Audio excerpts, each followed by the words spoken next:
Cierra los ojos. Escucha el sonido.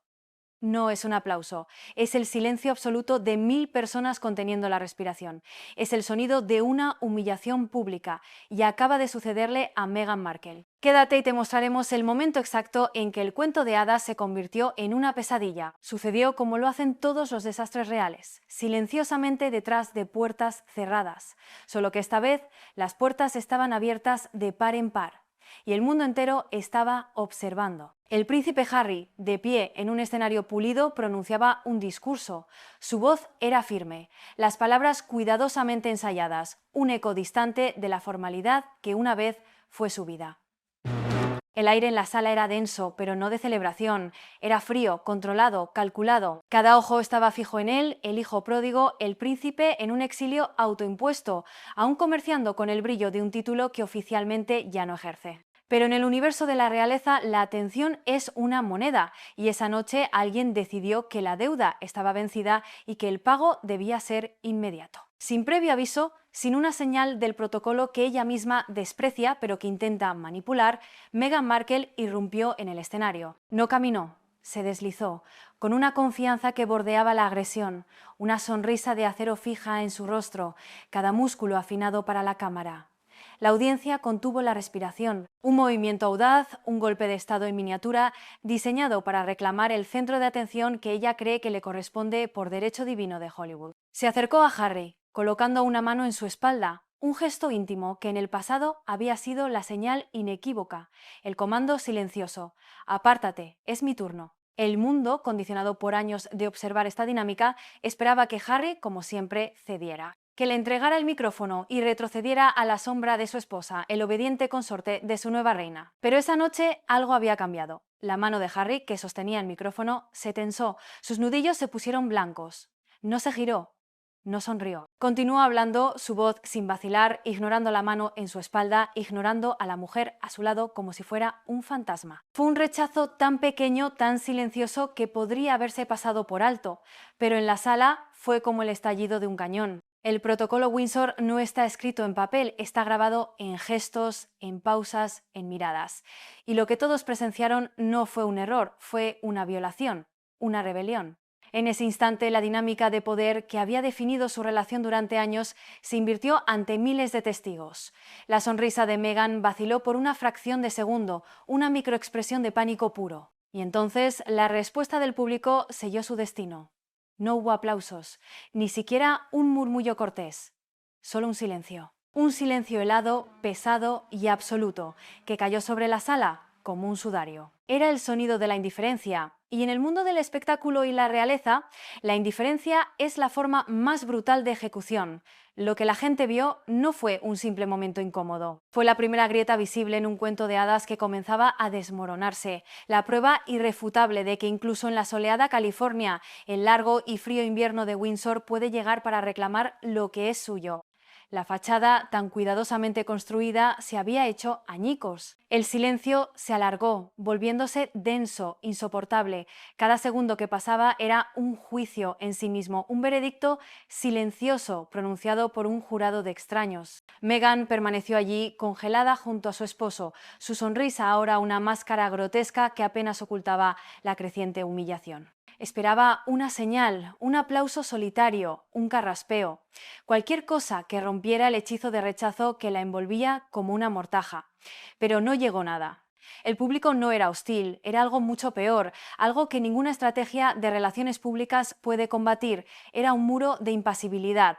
Harry continuó con su discurso, su enfoque inquebrantable en el teleprompter, como si ella fuera invisible, un espectro en el borde de su visión periférica. Para los conocedores del palacio, para aquellos que entienden el lenguaje de las señales silenciosas, el mensaje era inconfundible. Harry había trazado una línea no en la arena, sino en el mármol del escenario, una frontera que ella había cruzado sin permiso.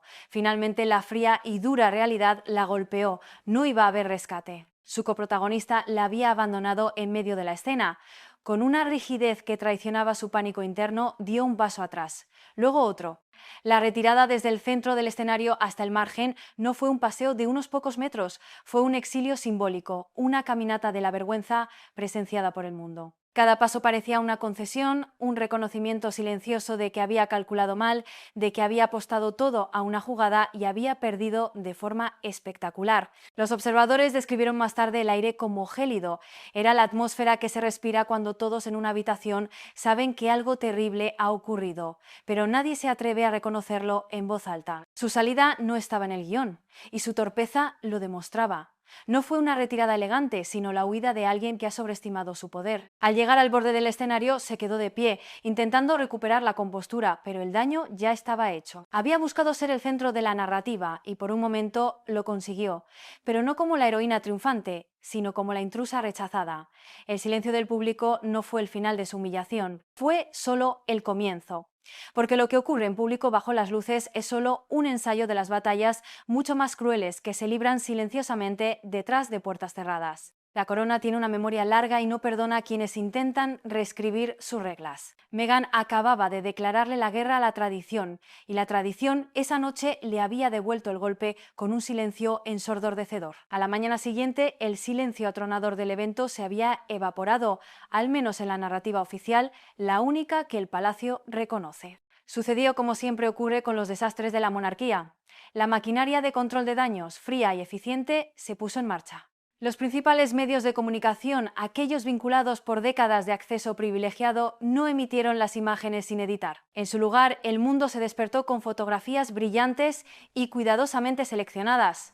Meghan, sonriendo con una confianza inquebrantable. Harry, a su lado, ambos pareciendo perfectamente sincronizados. Para el espectador casual no había ocurrido nada fuera de lo común. La tensión había sido borrada. El rechazo, invisible, la cruda realidad de su humillación pública fue sometida a una purga simbólica, un acto de prestidigitación mediática. Lo que las cámaras realmente capturaron fue recortado, reemplazado por imágenes pulidas diseñadas para reescribir la historia en tiempo real. Era una clase magistral en la creación de una fachada, una táctica que el Palacio de Buckingham ha perfeccionado durante siglos. Sin embargo, las redes sociales contaron una historia muy diferente. Como un veneno que se filtra por las grietas de un muro de contención, surgieron clips sin filtro que mostraban el momento en su cruda y brutal honestidad. Meghan subiendo al escenario, la multitud congelándose, Harry negándose a entregar el micrófono.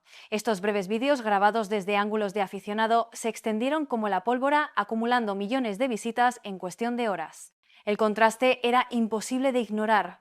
Los medios oficiales presentaban armonía, las grabaciones sin cortar gritaban discordia. Se crearon dos verdades paralelas. Una, la versión aprobada, diseñada para proteger la marca Sussex y, por extensión, la frágil paz de la corona. La otra, la verdad del pueblo, visceral y sin adornos, que vivía en la anarquía digital de Internet, lejos del alcance de los censores del palacio.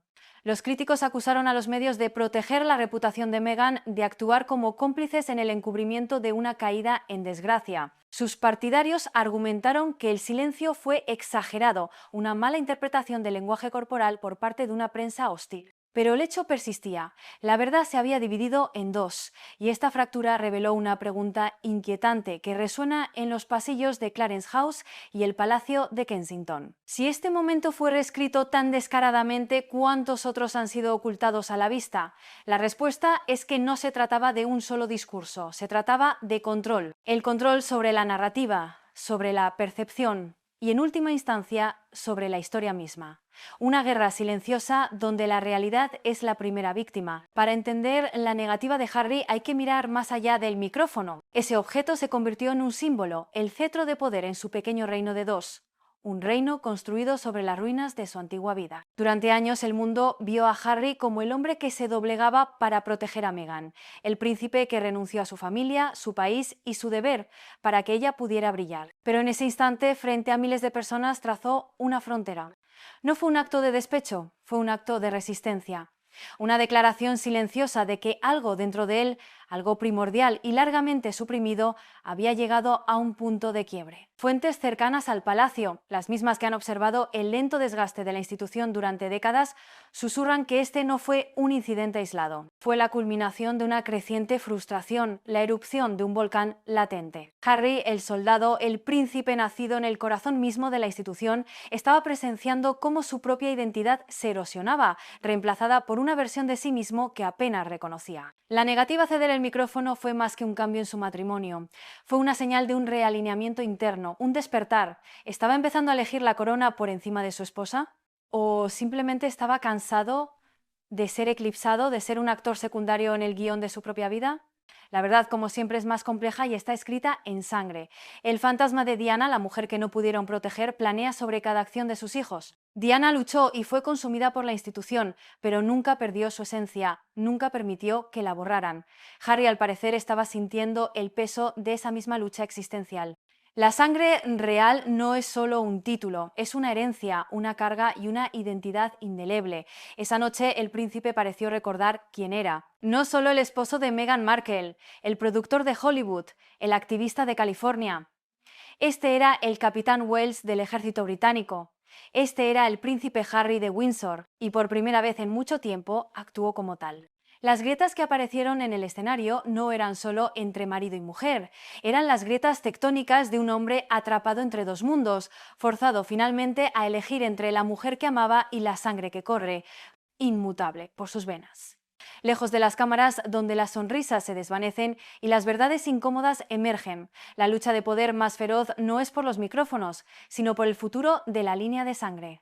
La batalla se libra en silencio por sus hijos Archie y Lilibet, los peones en un juego mucho más grande entre la tradición y la independencia, el deber y la ambición. Fuentes cercanas a la pareja, aquellas que observan con creciente alarma, afirman que Harry desea desesperadamente que sus hijos experimenten fragmentos de la herencia que él dejó atrás, quizás por culpa, quizás por un anhelo genuino. Ha hablado con una nostalgia palpable de Eton College, la sagrada institución británica donde generaciones de la realeza han sido moldeadas, un lugar que es tanto un campo de entrenamiento como un santuario de la élite. Para Harry no se trata solo de educación, es un ancla, una conexión con su pasado, con su propia identidad rota.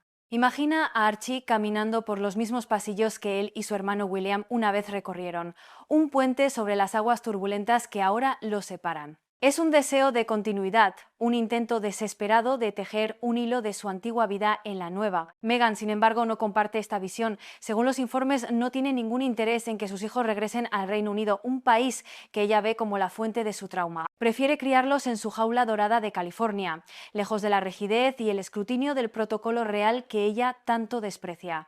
Pero el desacuerdo va más allá de la geografía. Informantes dentro de su círculo susurran que Meghan ha bloqueado por completo cualquier discusión sobre la educación británica, a menos, como dijo una fuente con una frialdad escalofriante, que se hagan las concesiones apropiadas, concesiones financieras, de seguridad y, lo más importante, de estatus.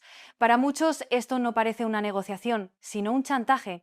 Los niños se han convertido en una moneda de cambio, su herencia real retenida como palanca para obtener lo que ella quiere de una monarquía que públicamente ha denigrado. Esta guerra de voluntades se ha vuelto el símbolo de su relación. En privado, Meghan parece tener el control absoluto, dirigiendo el rumbo de la familia con una determinación férrea. Harry, que una vez parecía contento con seguirla ciegamente hacia el exilio, ahora muestra signos de resistencia. Amigos lo describen como cada vez más frustrado, anhelando en silencio los lazos con su pasado mientras se siente acorralado por las firmes negativas de Meghan. La ironía es brutal. Al afirmar que huyeron para darle una vida normal a sus hijos, los han colocado en el centro de una lucha de poder, un tira y afloja sobre el legado, la identidad y el alma misma de su familia. Los niños ahora son el premio en una guerra silenciosa. Mientras Harry y Meghan luchan sus batallas internas en su exilio dorado, el palacio juega una partida de ajedrez mucho más larga, mucho más sofisticada. Tras el incidente del escenario, titulares deliberadamente contradictorios comenzaron a aparecer, una táctica de desinformación perfeccionada por la institución a lo largo de un siglo de escándalos. Algunos periódicos, a través de fuentes cercanas al palacio, enmarcaron a Harry como un príncipe respetado, tratado con la misma formalidad que cuando vivía en el Reino Unido. Otros duplicaron la narrativa de que era un hombre despojado de títulos, un paria real a quien se le permite ocasionalmente jugar a ser importante. Esta inconsistencia deliberada no es periodismo descuidado, es una estrategia de contención. Al mantener el estatus de Harry en un estado de ambigüedad perpetua, el palacio asegura una especulación constante. Cada evento se convierte en un juego de adivinanzas. ¿Será honrado como un príncipe o ignorado como un extraño? Esa incertidumbre calculada alimenta debates interminables, vende periódicos y garantiza que los Sussex sigan siendo parte de la conversación real, ya sea que la familia los acoja o no. Es una forma de control sutil pero absoluta. El Consejo Silencioso de la Monarquía, ahora bajo el mando pragmático del rey Carlos, ha aprendido de los errores del pasado. En lugar de empujar a los Sussex por completo al desierto, lo que los convertiría en mártires, han optado por mantenerlos colgando en el borde, lo suficientemente relevantes para mantener la atención pública, lo suficientemente distantes para evitar una influencia real. Es la misma táctica de contención real que se usó con Sarah Ferguson, la duquesa de York, nunca completamente dentro del redil, pero nunca totalmente aislada, manteniendo así su poder neutralizado. Para Meghan, este estatus borroso es una pesadilla estratégica. Significa que cada aparición es examinada, cada error amplificado, cada rumor convertido en titular, sin el escudo protector de la institución. Para Harry es una prisión de limbo, ni libre de su pasado, ni plenamente abrazado por él, una existencia fantasmal entre dos mundos. Juntos están atrapados en un ciclo donde la institución y los medios se benefician de su drama, mientras su imagen pública se deshilacha pieza por pieza. El palacio no necesita atacarlos directamente, simplemente mantiene las reglas del juego inciertas, dejándolos tropezar en un laberinto de su propia creación. Con cada movimiento demuestran una verdad inmutable: la corona siempre, al final, controla el tablero, y ellos son solo peones en su juego. Si la repentina aparición de Meghan en el escenario fue audaz, lo que siguió fue brutalmente clínico, una lección de poder impartida sin pronunciar una sola palabra. Los organizadores del evento, sin duda actuando bajo una directiva no escrita, una de esas órdenes susurradas que mueven los hilos del poder en el mundo real, hicieron un ajuste silencioso pero inconfundible. Por el resto de la noche, Meghan fue mantenida fuera del foco de atención. En lugar de su habitual lugar en primera fila y al centro, una posición que ella considera un derecho inalienable, fue escoltada a un asiento lateral. Estaba posicionada lo suficientemente cerca para ser vista, pero lo suficientemente lejos para recordar a todos, y sobre todo a ella, que no estaba al mando. No hubo un anuncio formal, no fue necesario. En el teatro de la realeza, la geografía es destino. Su papel había sido degradado en tiempo real. La óptica solo empeoró la situación. Observadores atentos notaron que su vestido de diseñador, sin duda elegido para deslumbrar y dominar visualmente el espacio, parecía extrañamente mal ajustado bajo las duras luces del evento, como si la ropa misma se sintiera incómoda en su portadora. Los comentaristas en las redes sociales, implacables como un tribunal popular, describieron su expresión como tensa y su sonrisa como una mueca forzada. Mientras Harry continuaba mezclándose con los invitados, cumpliendo con sus deberes con una facilidad practicada que revelaba sus décadas de entrenamiento, Meghan permanecía sentada rígidamente. Aplaudía en los momentos adecuados, una autómata bien entrenada, pero era raramente abordada por quienes la rodeaban. El vacío a su alrededor era palpable. Para una mujer acostumbrada a comandar cada habitación en la que entra, el silencio de la multitud y la indiferencia calculada de los organizadores aterrizaron como una humillación silenciosa y prolongada. Por primera vez en su vida pública con Harry, Meghan no fue simplemente ignorada, fue activamente marginada, puesta en cuarentena. Y a medida que avanzaba la noche, quedó claro que la audiencia, habiendo presenciado la rebelión fallida, no tenía interés en ayudarla a reclamar el control. El cambio fue sutil pero devastador. Fue la manifestación física de la decisión que Harry había tomado en el escenario. Él había elegido, y el sistema a su alrededor, ese ecosistema de poder silencioso que siempre protege a la corona por encima de cualquier individuo, respondió en consecuencia. La habían puesto en su lugar no con gritos, sino con la fría y precisa coreografía del ostracismo. Su intento de tomar el poder había resultado en una ejecución pública de su estatus. Lo que comenzó como un discurso de rutina se transformó en un punto de inflexión público, en un momento de cruda y no guionizada verdad. La irrupción de Meghan en ese escenario no fue solo una sorpresa, fue una revelación. El silencio de la multitud, la firme negativa de Harry a entregarle el micrófono y la forma en que la maquinaria mediática enterró la verdad, todo expuso algo mucho más grande, mucho más peligroso. Las grietas que nadie debía ver. Si la tensión es tan cruda e intensa frente a las cámaras, uno solo puede imaginar las batallas que se libran silenciosamente detrás de puertas cerradas. La fachada de una pareja unida contra el mundo, esa narrativa cuidadosamente elaborada de amor y rebelión que les ha generado millones, se está fracturando bajo el inmenso peso de sus propias contradicciones. El incidente del micrófono no fue la causa, fue el síntoma de una enfermedad más profunda, la manifestación de un choque fundamental entre dos mundos que nunca podrán coexistir pacíficamente. El de una actriz de Hollywood acostumbrada a controlar su propio guión, su propia luz y su propia marca, y el de un príncipe cuya vida, lo sepa o no, siempre ha pertenecido a la historia, a la sangre y al deber. El cuento de hadas, si alguna vez fue real, se ha convertido en una tragedia silenciosa, y cada sonrisa forzada, cada gesto calculado, solo sirve para resaltar la distancia que ahora los separa. La historia está lejos de terminar. El palacio seguirá jugando su juego de ambigüedad, los medios seguirán alimentándose de su drama, pero la guerra más peligrosa no es la que libran contra la prensa o la corona, es la que libran el uno contra el otro. Puedes enterrar una historia, puedes silenciar a la prensa, pero cuando la verdad de un colapso se manifiesta en un escenario global, no permanece enterrada, se levanta y esta vez el rostro de esa verdad no es el de la traición de una institución, sino el de la desintegración de una alianza que alguna vez prometió cambiar el mundo y que ahora lucha por no destruirse a sí misma. La monarquía a lo lejos observa y espera. Su paz ha sido rota, pero en el silencio que sigue una verdad persiste. No todas las heridas están destinadas a sanar. ¿Crees que la negativa de Harry a darle el micrófono fue una señal de que finalmente se está revelando o fue simplemente un momento de torpeza? Cuéntanos tu opinión en los comentarios. Las paredes del palacio tienen oídos, pero las vuestras son las voces que realmente importan.